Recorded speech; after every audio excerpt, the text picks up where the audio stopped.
Kanpur gangster मामले में police ने बकरू गांव के 3 अफराद गिरफ्तार किया है। उन पर साजिश में मुलविस होने का इल्जाम है। उधर डिप्टी एसपी का खत एसएसपी ऑफिस से गायब हो गया है। ख्याल रहे कि डिप्टी एसपी देवेंद्र मिश्रा ने साबिक एसएसपी अनंत देव को खत लिखा था, जिसमें विकास दुबे से एसओ विनय तिवारी की साजबाज का तज़किरा किया गया था। उधर कानपुर मामला सोशल मीडिया में गश्त कर रहा है। कलकल सचान और रेता पांडे के बाद बीजेपी कारकुन अतुल दुबे सुर्खियों में है। अतुल दुबे विकास दुबे की हिमायत कर रहे हैं, हत्ता कि उन्होंने पुलिस के तरीक़ेकार पर सवाल भी उठाए हैं।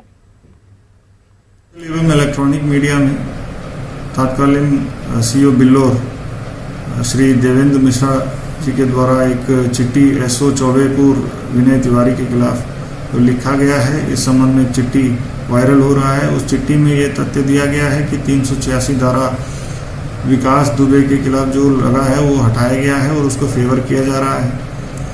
इस संबंध में मेरे द्वारा जांच किया गया है। प्रिलिमिनरी जो जांच में ये निकल के आया है, सीओ बिल्लोर के ऑफिस, एसपी रूरल के ऑफिस एवं एसएसपी की कॉन्फिडेंशियल एवं जो क्लरिकल ऑफिस जिसमें जो दंड बाबू के ऑफिस, सब में चेक कराया गया है। इनमें से रिसीविंग एवं डिस्पैच रजिस्टर, इन दोनों में ना तो इस चिट्ठी के संबंध में कोई उल्लेख है, ना तो 14 तारीख को एसओ के खिलाफ कोई अन्य रिपोर्ट रिसीव हुआ है। इस संबंध में कोई उल्लेख नहीं है, ना कोई इस संबंध में कोई फाइल यहाँ पे पाए गए हैं।